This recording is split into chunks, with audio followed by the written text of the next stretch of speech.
If you own a property and have a second mortgage on it, and if you want to keep this property and get rid of the second loan, attorney Shah Peerally can help. Call 510-742-5887. Due to the uncertain economy, many people have settled their debts for a fraction of its value. It's recommended to use an experienced lawyer to deal with it. Shah Peerally is an experienced debt settlement attorney and has handled hundreds of such cases successfully. There are no upfront fees for debt settlement. Only when you win, you pay. Call Shah Peerally, attorney at law, at 510-742-5887 or visit yourdebtsettlementattorney.com for a free assessment. This is just an advertisement. No attorney-client relationship is established by this ad. The law does not guarantee success. Call 510-742-5887. Beerables Inc. is an e-solutions company that provides custom web design, web application development, and internet marketing services to individuals and businesses. They can build powerful e-commerce sites, mobile apps, develop content, and market you on social media. They can help manage your brand's reputation and provide rock-solid customer support. Call today at 1-800-651-6091 or email us at info@beerables.com for a free consultation today. Again, the number is 1-800-651-6091. The Shah Peerally Law Group and IMI Law Help Inc. are proud to announce the release of the Immigration Law Podcast on iTunes, Google Play, TuneIn, and other renowned podcast channels. Immigration Law Podcast was designed to provide the audience with information on various U.S. immigration issues. The podcasts are unique because they are presented by the prominent attorney, Shah Peerally, covering topics such as B-1, B-2 visas, visitor and business visas, H-1B visas, L-1 visas, O visas, EB-1 visas, student visas, perm labor certifications, national interest waivers, NIW, green cards, and citizenship. Although educational in nature, the podcasts provide a rare insight on immigration news and politics from an experienced lawyer's perspective. Immigration Law Podcasts, a unique perspective on immigration law. Download them from iTunes or Google Play. For more information, visit attorneyonair.com or call 510-742-5887.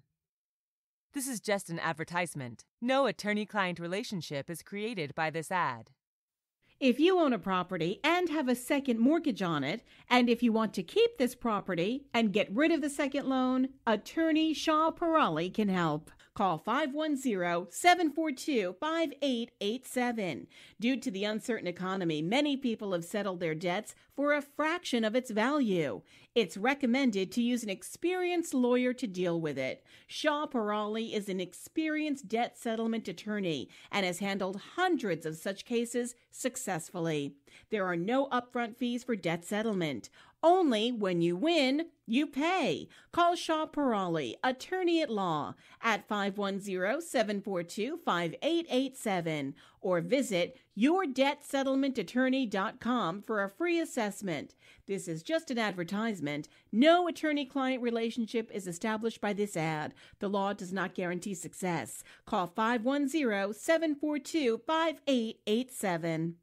Beerables Inc. is an e-solutions company that provides custom web design, web application development, and internet marketing services to individuals and businesses. They can build powerful e-commerce sites, mobile apps, develop content, and market you on social media. They can help manage your brand's reputation and provide rock-solid customer support. Call today at 1-800-651-6091 or email us at info@beerables.com for a free consultation today. Again, the number is 1-800-651-6091. The new novel, The Immigration Lawyer Asylum, has something for everyone: drama and romance. The story is inspired by a true story about a man from Iraq who is a suspected terrorist and wrongfully held by the U.S. immigration. The story is centered on the immigration lawyer, Sarah, who handles the case and describes the entire immigration process to obtain his freedom. The story goes in great depth on filing immigration petitions. If you're a reader who wants to curl up with a book about immigration matters and human rights, visit Amazon.com to buy. Visit www.splgpc.com. Call 510-742-5887. And now, from the San Francisco Bay Area studios, KLOK proudly presents to you the prominent attorney Shah Peerally for the Shah Peerally Law Show, coming at you with over 50,000 watts of power. The Shah Peerally Law Show, where all your views matter.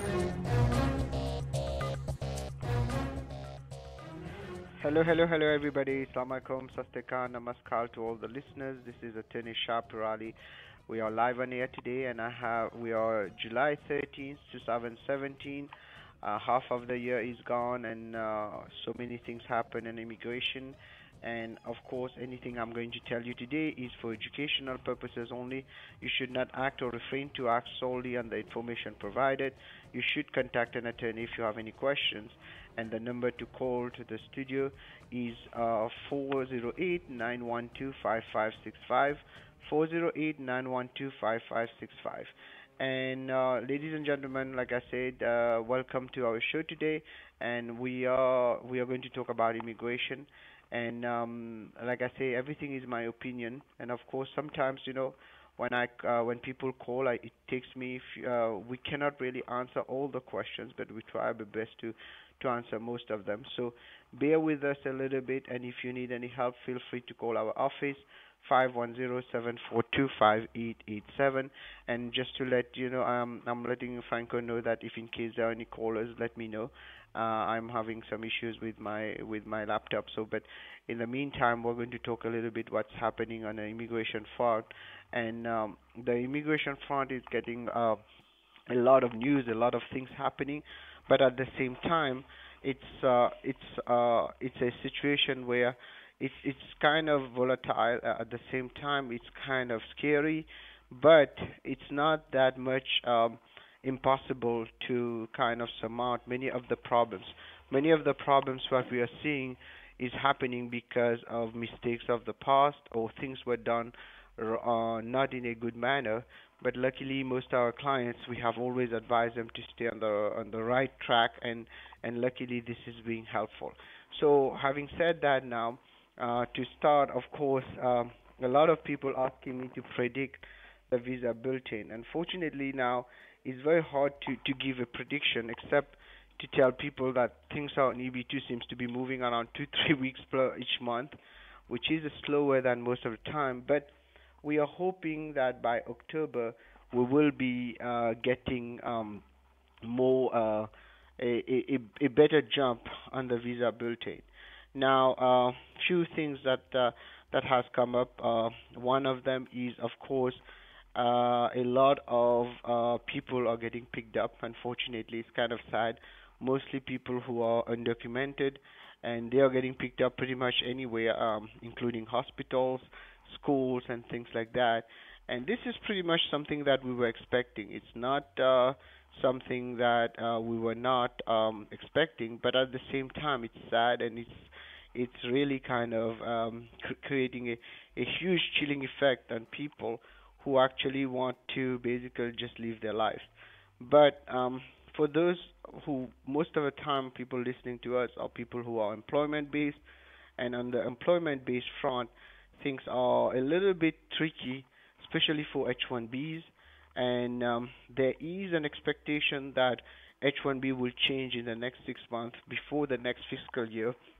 And one of the changes that people are expecting is that it's going to be the lottery system might be abolished, and people are going to be selected the highest, those more competent, and those jobs that are highly paid are going to get priority. This is something that we're expecting, but we don't know yet when it will become law. But at the same time, it is something that a lot of us know it will happen. It's just a matter. It's not if, it's probably when.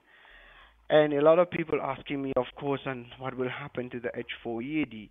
So far, we will probably know on the H4EAD around September, but until then, I will recommend that you pretty much keep checking our website and listening to our shows. Then we will have a better idea what is happening.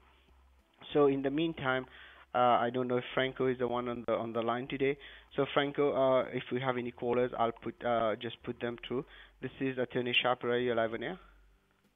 Hi, thanks for the show. You're doing a great job. You're welcome. Thank you, sir. So I had a question. I applied for citizenship like 3-4 months back, but I'm thinking of taking a break to India for like an extended period of time, like 3 months or 3 to 6 months. Is that advisable, or do I need to stay in the US?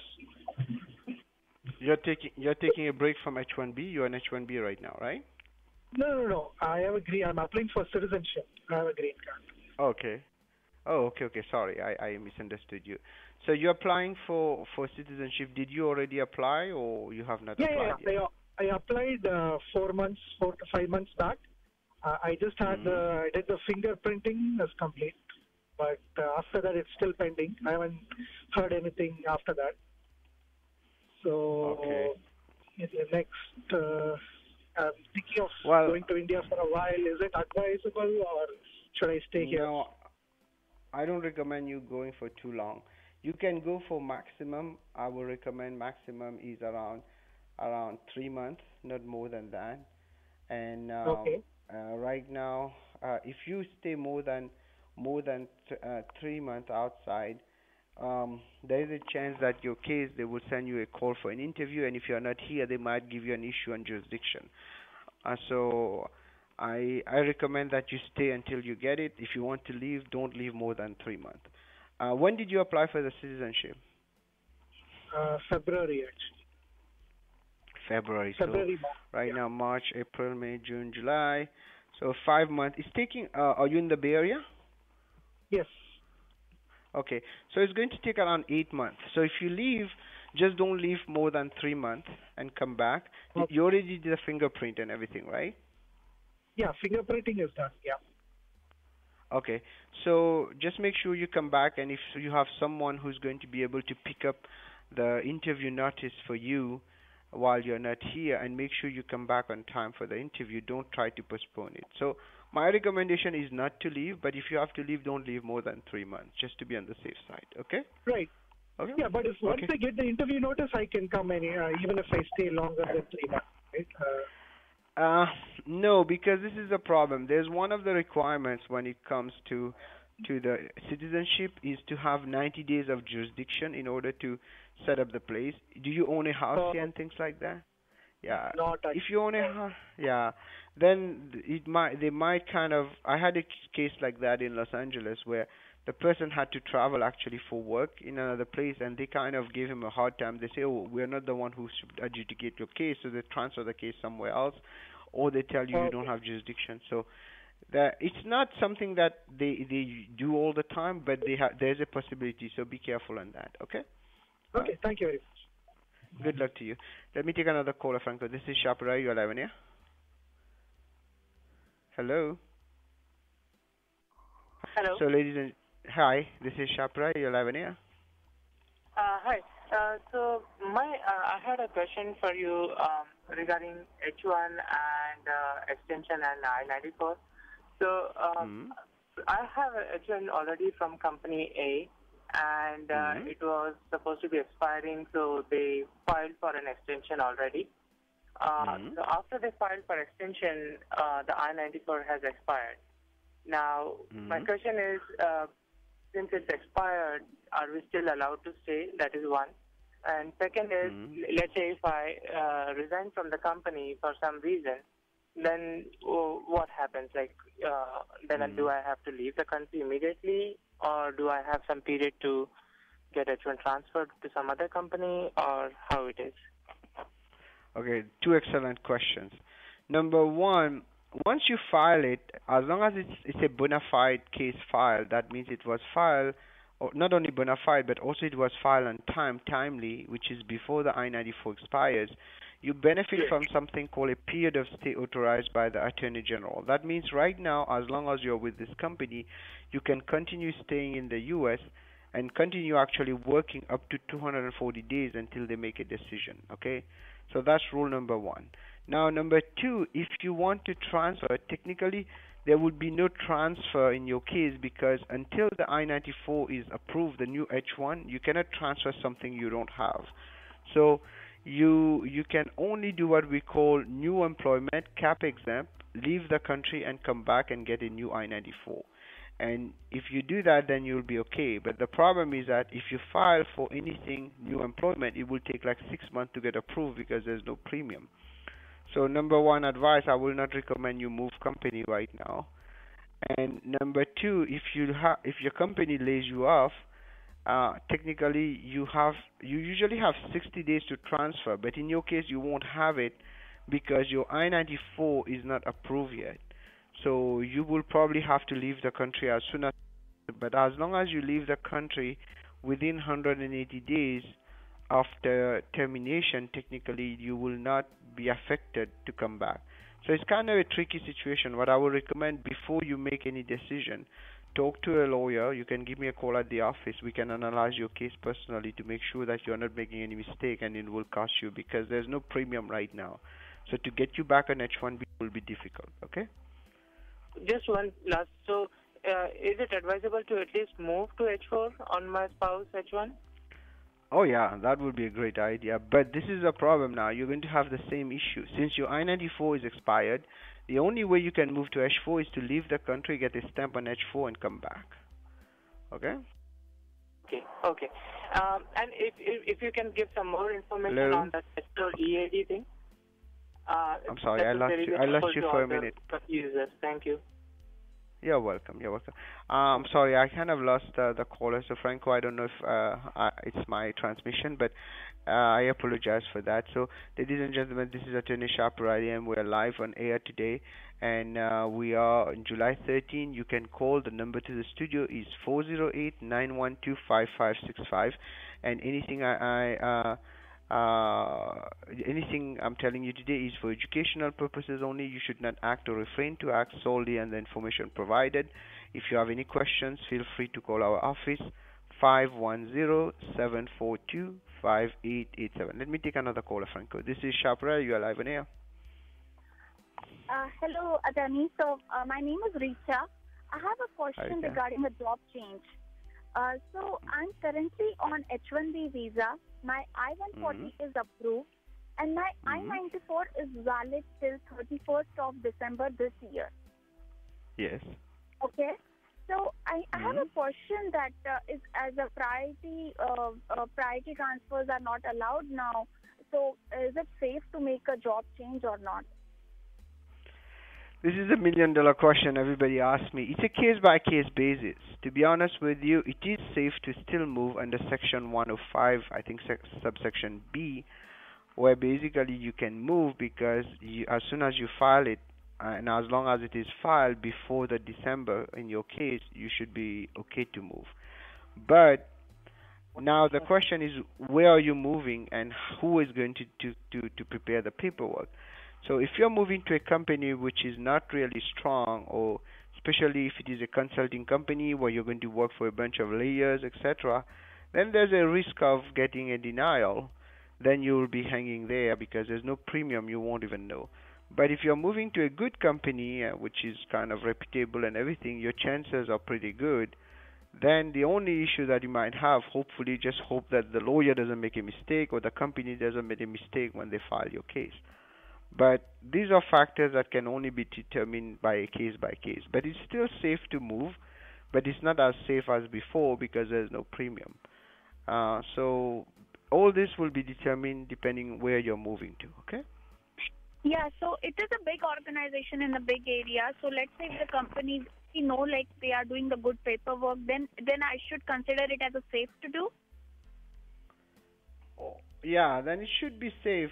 Like I said, the only factor that can factor against you, like I said, is if the paperwork is not prepared properly. But apart from that, you should be fine to move, okay? Because otherwise, people are not going to be mobile. But what we are hoping is that in next couple of months, premium will come back, okay? So you can always upgrade later, okay? Yeah, I have just one clarification. May I know like what all documents are required for the transfer? If I don't have a copy of I-140, it's with my employer. And then you will need to get a copy of the I-140, and you can do what we call a FOIA, a Freedom of Information Act, and try to retrieve the I-140. Or if you have the receipt number, they can print the approval from the screen.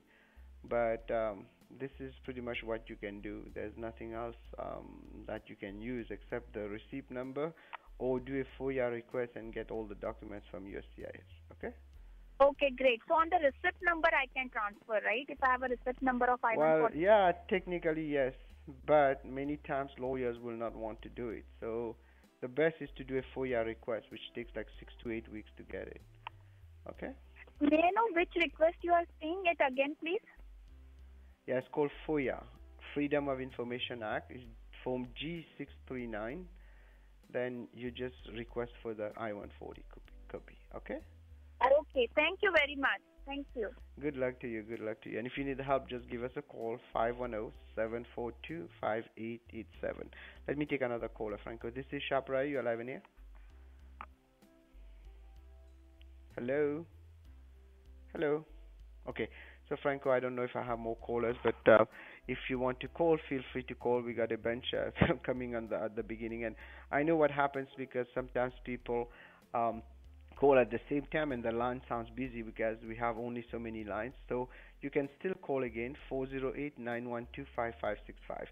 And just to let you know, things are moving ahead, and we are seeing a lot of things happening right now. But there are good news and bad news, and of course a lot of people are clinging on to what is next. But the truth is that what is next is very hard to predict because we are not really in a situation where we had, same like when we had Obama, then things were a little bit more predictable, I should say. But right now things are not that predictable like it used to be back in the days. But at the same time, I will recommend that you go ahead and you make sure that you have a good lawyer helping you on your case. So let me take another caller. This is Shah Peerally. You're live on here. Hi. I have a question about moving to H4 EAD. When somebody is on H... Hello? I'm losing you. I can't hear you. Okay. Hello? Is this better? Yes, I can hear you better. Go ahead. Okay. Yeah. So my question was, when somebody is on H1, and if their H1 is expiring in the next 6 months, can they initiate the H4 process right now and move to H4 only when it is needed? Or is it that the moment H4 is approved, you have to move to H4? The moment H4 is approved, you have to move to it because you can. It's not like H1 where you preserve the cap. There's no cap on H4. So, the best is to file it if you know you're going to be on the. There are going to be issues on the H1. I highly recommend you move to H4 because it's easier to move from the H4 EAD than to H1 than because in your case, if you want to kind of preserve it, it's not difficult to move on H4 either, but you cannot kind of have the H4 on the side and the H1. You can always revert to the H4 when you need it. You just have to leave the country and come back if you want to just quickly get the H4 or file the change of status. But you cannot have it at the same time. It has to be one or the other. What is the current timeline for getting the EAD after H4 is approved? No. Usually you file it concurrently. You file it together, and it takes around 90 days to 100 days if it is done properly to get both. But right now it's taking a little bit more time in some cases, depending on the situation. So by 120 days, most people are getting it. So the H1 moving to H4 and applying for EAD happens in parallel, is it? Yes. There's only maybe 1 week or 2 weeks difference, and it's recommended to file it concurrently. And if you need help, just give us a call. We'll file it for you. It's done Thank properly. you. Sure. Thank you. Okay, you're welcome. 510-742-5887 is the number to our office, and our website at onair.com. Feel free to contact us if you need help. Let me take another caller. This is Shah Peerally. You're live in here. Hello. Hello. Yeah. Yeah. Hi. Good morning. Good morning, sir. How are you? Are you able to hear? Yeah, I'm doing good. How are you doing? I'm doing well. I can hear you properly. Go ahead. Okay. Thank you. So I have a question. We are planning to go Mexico. So I'm taking my in-laws with me. So they are in B1, means a B2 visa, means tourist visa. So is there will be any issue with going there? We are going through cruise only. Last time we went, so there was no issue. But this time we are taking with going with parents, means in-laws. So just I want to check with you. Technically, no. Most of the time, the cruise will pretty much kind of clear you before you get in. But yeah, there's always a risk because right now with the new government, things are very different. But as far as I know, most people going on cruises, and as long as they have multiple entry B1, B2 visa, they're letting them back in. But this is the only thing. They might let them back in only for less time, which is on their original I-94. So be ready for that. For example, maybe right now they have 6 months. When they come back, they might give them only 1 month. So be ready for that. Okay? Oh, okay. Okay, thank you. So, you're welcome, but it should be okay. Let me take another caller. This is Shah Peerally. You're live in here. Hello. Okay. Hello. Hello, okay, you haven't. Yes, I cannot hear you. So, yeah. I think so I have to. Yes, go ahead. I have a question regarding my H1B visa stamping. Yes. I'm planning to go to Canada next month. Is it okay? To go to Canada, or should I go to India for stamping? Well, this is the thing. I have not seen it, but some people have mentioned to me that they have closed it. They are not allowing people to go to a third party to get visa stamping. But I have not had any official paper on this, so I might have not paid attention to it. But you might want to first check directly with the U.S. Embassy in Canada, Toronto, or Vancouver, wherever you're going to get the stamping, to make sure they're accepting third-party H-1B stamping. Someone mentioned that, I think, on the show last week, and I didn't have a chance to double check on it, but it might be true that they stop it. Like for Mexico, I know for sure they kind of stop it, but I don't know for Canada. I will have to double check this and keep you informed, but I will recommend calling them before you go and making sure they're still doing it. I tried to check on the State Department, but I didn't get any, unless I'm not seeing it. But I think they have kind of put a block for a while, but I don't know if they released it now. You might want to get back to me on maybe next week. I will talk about that. Let me find out more details on this, okay? But recently I had people who went and they didn't have any problems. So if any of the people listening today, if they had any issues, please call us and let us know, so that we will know if people are still able to go get their stamping. Okay? Okay. Thank you. You're welcome. So I apologize for that. I've been so busy with other stuff. I didn't have time to check on that, and it's my fault. But I think there was some news on that third-party stamping, but I have not confirmed it. So I will check on that. Let me take another caller. This is Shah Peerally. You're live on air. Yeah, hi sir. This is Sanjeev. Just I want to check Sanjeev. on my.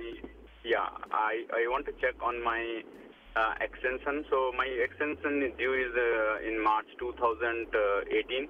So as per the current process, and when we apply that renewal, that is I-140 renewal.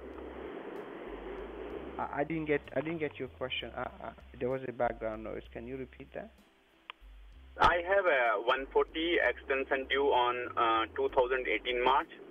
So my question is when we should apply the extension. For I-140 or H-1B? 140. I-140. I-140 extension? I don't understand Yeah. that. What do you mean I-140? No, I'm in H1B. Yeah, so I am in H1B. Okay. You want an extension on H1? Yeah, okay. You want your H1B to be extended based on your I-140. That's what you mean, right? That's correct. Yeah. Thank you. Okay. Because there's no extension on I-140. Well, you can apply 180 days before it expires.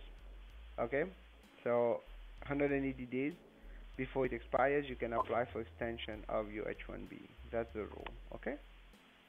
Oh, okay. And is there any change in that one? That is right now they stopped that quick filing extension. Yeah, premium. Yeah, So premium is yeah. There's no premium right now, but it might come back. Probably we are hoping by September it will come back. September, October. So right now I will recommend you file your extension if you're within the 180 days, and then if premium comes, you can always upgrade it. Okay. Okay. Yeah. Thank you. Okay. Good luck to you. Let me take another caller, Franco. This is Shah Peerally. You're live in here. Hi. Hello. I have a question regarding. Hello. I had a question regarding the EAD. Hello. So the H4 EAD, you said it is filed parallelly, together in concurrence, right? So what if the person is going to India to get the H4? So from there they can file for EAD, or they have to come back here and then file for the EAD? No. That rule applies only if you're filing inside the U.S. because H4 doesn't work like H1. You don't have to file here and then go outside to get a stamping. The stamping is independent. So for people who are going for their stamping and come back on H4, they already will be on H4. Then they can quickly file for their EAD. That goes a little bit faster. But many people don't want to leave to go and get the stamp to come back on H4. There's no concurrent because there's nothing to file in here when you're outside, okay? So concurrent applies only if you're moving from one status to H4 status. Once you leave the country, you don't need status at this point. Only thing you need stamp. When you come back, you will get the H4 status at the airport. So that rule only applies if you are inside the US. Okay? Okay. So we can even if we can just file for the H4 EAD directly from here without asking for the change of status to H4. Like if person is already come on H4, then they can just file for EAD. Exactly. If you're already in status of H4, then you file EAD. People get a little bit confused because they think EAD is a status. The H4 EAD is not a status. It's just something that is attached to the H4 visa. So if you're already on H4 visa, you just apply for your EAD. But if you're not on H4, then you have to file the H4 and the EAD so that you get it. Okay? Okay. Sure. Thank you. Okay. Good luck to you. Let me take another caller, Franco. This is Shah Peerally. You're live on air. Okay, so ladies and gentlemen, one of the things, of course, I started with a little bit and then we got callers, is the visa bulletin. The visa bulletin, of course, of August 2017 is out, and unfortunately, no great movement on EB2. And I'm looking at it, of course, and then we saw some movement on EB3. It went to July 2006. So 15 July 2006, and we are hoping that it seems like EB3 is kind of doing pretty okay now, better than not better than EB2 because EB2 is still high, but at the end of the day the movement is doing a little bit better. But having said that, EB2 is still better in terms of good thing, we know in the future probably EB2 will move faster. Now, because right now if you see EB3, it jumped by almost 3 months, I think March, April, May, June, 4 months almost. As for EB2, it moved something like 1 week or 2 weeks. So that's not great news for EB2. It is still good, but EB3 good. It seems like luckily it's moving after years and years people waiting. We are seeing some changes, which is a good thing. I'm talking about India, of course, here. Now, EB1 is still kind of heartbreaking because now we have EB1 stuck. So EB1 has been stuck for 3 months now. we are hoping in the next fiscal year in October it will come back to current. But in the meantime, Chart B on August still shows current, so you can still file for adjustment of status. Although you will not be able to get the green card, you will be able to get the EAD. Let me take another caller. This is Shah Peerally. You'll have an air. Okay, I think I lost the caller, Franco. So what I was talking about now earlier, a lot of people call me and they say, Shah, predict what we'll see. But, well, my prediction are as good as yours now. EB2, slow movement. We are going to see 1 week, 2 weeks movement maybe per month. EB3 seems to be jumping for a couple of months now. If we continue on that trend, we might see a reach of maybe December 2006 on EB3, which is going to be good for a lot of people who have been stuck there and waiting in line.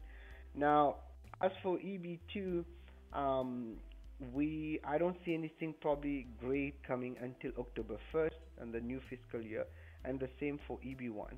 Now, I'm not going to analyze the other family petition because that one I can never predict it, but I'm hoping we're going to see some good stuff. Now, having said that, we will see also a lot of issues coming up on other issues for H-1Bs, I-140s, etc. Let me take another caller, Franco. This is Shah Peerally. You're live in here.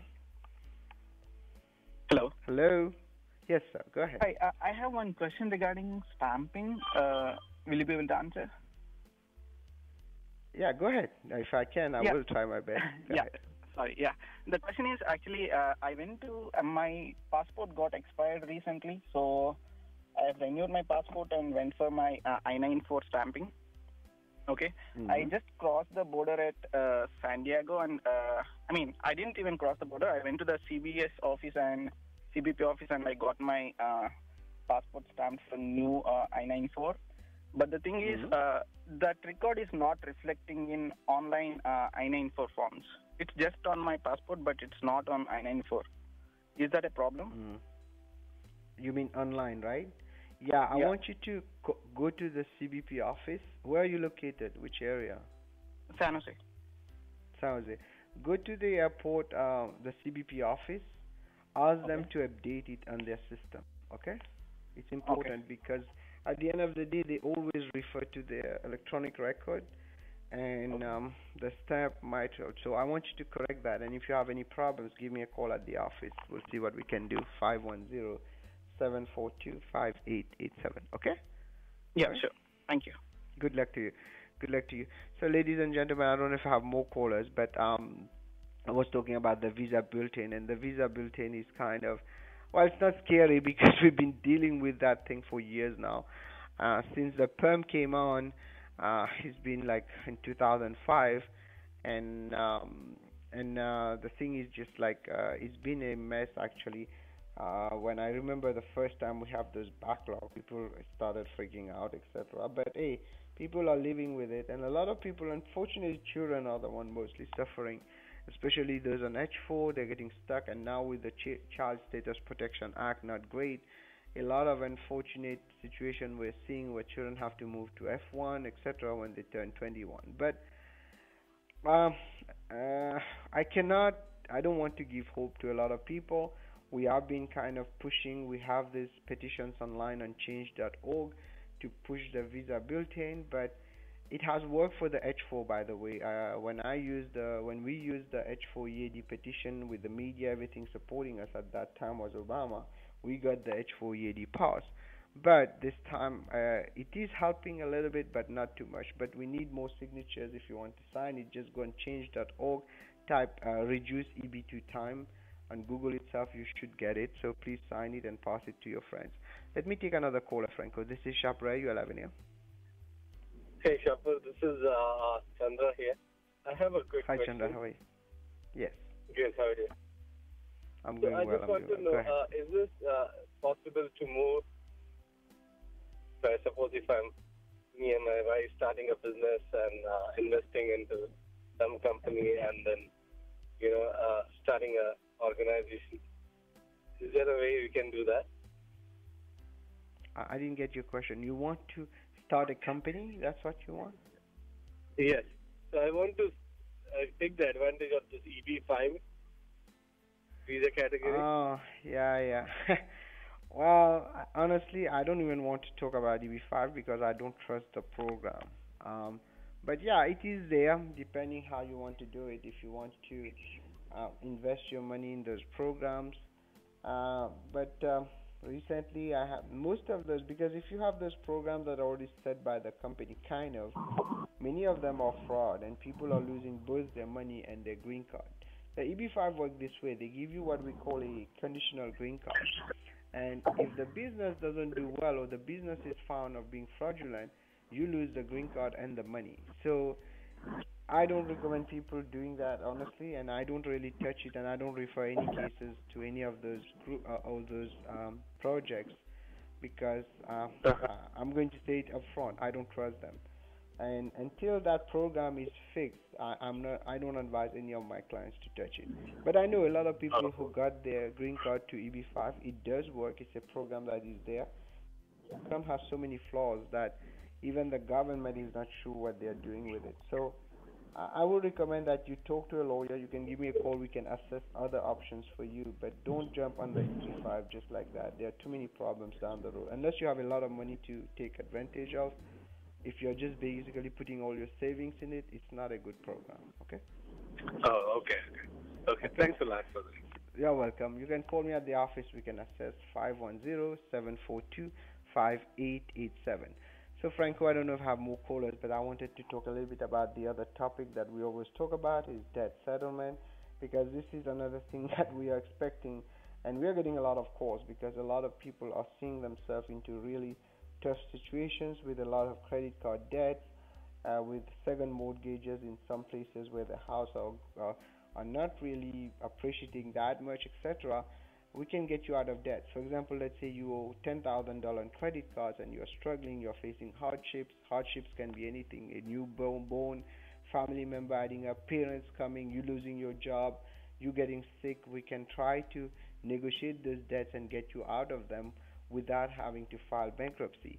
And just to let you know, this is not a debt consolidation. We don't do that. Debt consolidation has a bad reputation because it's basically they are making a negotiation where you do slow payments. And 90% of people, from my experience and from what I've read, they're not able to make it. What we are doing here is a one-time payment or maybe a couple of times payment, and you are done, and they cut it to half or less than half of its value, for example.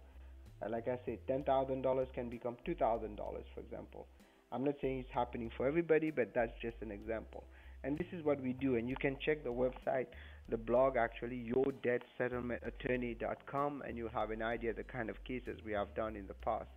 And you can call us at 510-742-5887. So I don't know if I have more callers right now. Franco, I can take one or two more callers. This is Shah Peerally, you're live on air. Hello. Okay. So, ladies and gentlemen, so we are going to kind of wrap up. I don't know if Amit is here. So, but I'm going to talk a little bit about the visa bulletin again. And also, a lot of people are going on vacation right now. So I recommend that you make sure that you have all your documents ready, especially if you're going for stamping. And even if you have a good stamp on your passport, I don't recommend that you just take chances you go, especially if you're working for a company which is layers, or like we say, consulting companies and things like that. So you need to be careful. Although that's not a problem, but make sure you have all your paperwork in order. It's like a chain. You have to show all the parts of the chain. So make sure that you do that before you travel. Let me take one more caller, Franco. This is Shah Peerally, you're live in here. Yeah, hi, Shah Peerally. Small question. So if the kid is going to college on H4 and at 21 she has to change to F1 visa or something, so is that possible? Like since by the time she would not have finished college, so can she get the F1 visa at the time during undergrad? Yeah, she can get. You have to talk to the school first. So the school has to be a school that is eligible to issue I-20s, and you can get the F1. So make sure you're sending your kid to a school that will issue the I-20 or transfer the school. Now, even if it is just for a few months, that's another. If you know, for example, let's say your child is going to complete their her degree when he or she is 21 and a half, then I would recommend that 1 year prior to even the H4 getting canceled, start working with the school to get your F1. So yeah, do it earlier because you don't want the child to have to in the middle of the school will pretty much get kicked out or some things like that. They don't kick you out, but it will be complication for your child. So make sure you do that in advance so that they can continue down the road because you don't want a lapse to move off the F1 or send them outside and come back on the F1. But it all depends how much time is left. But usually, yes, they do give that an undergrad to F1. Okay? Okay, got it. Thank you. Good luck to you. So this is a very big problem we're seeing now because a lot of people are seeing their cases getting stuck, their children growing up, and unfortunately those poor children are here and they don't know anything really. I know children who've been here for 12 years and 13 years and they were here when they were 8 years old and they don't know pretty much they don't know any other country. They never even gone for vacation in their parents' home country. Even they have some idea because they were 7 and 8 or something like that when they left their country, and their parents are stuck on EB3 or something like that, or stuck no green card file or just filed late, etc. And now they're facing a lot of issues. So be careful.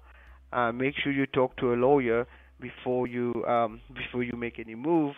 But at the same time, make sure that you file your F1 on time so that you don't have you should not let their H4 lapse, okay? Because if the H4 lapse, the only way to get back on F1, you have to leave the country and come back. And if you don't have enough time on your course, they won't give you the F1. So it's a catch-22 situation. You need to avoid that. So, ladies and gentlemen, like I said, I don't know, today I think Amit is not on air, so I will continue and talk a little bit more about debt settlement because this is another thing that we work on.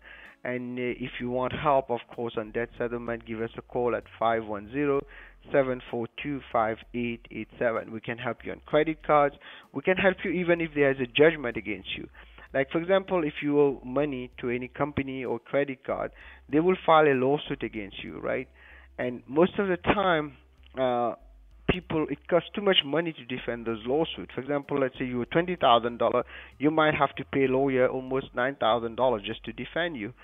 And most people don't defend themselves. And what happens after the case goes to court, and they lose because they don't even answer all the lawsuit, and they pile up more fees on those. So $20,000 with interest, fees, attorney fees, etc., etc., it can reach up to $30,000 sometimes. We can still negotiate those debts. Even during the time there's a litigation, even though we don't get involved in the litigation, we can get involved in negotiating it in between because we are lawyers to lawyers. So give us a call if you need any help on that, and we'll be glad to help you. Okay, so for today, ladies and gentlemen, the topic, we were talking a lot about the visa bulletin. Check it out, and I don't know, the predictions are not great, but I'm going to make some predictions down the road. And also I will check on the issues of third-party country stamping. And I wanted to thank you all for listening today. And anything I told you today is for educational purposes only. You should not act or refrain to act solely on the information provided. You should contact an attorney if you have any question. And I had on the board today with me Franco and Amit. I think you're there.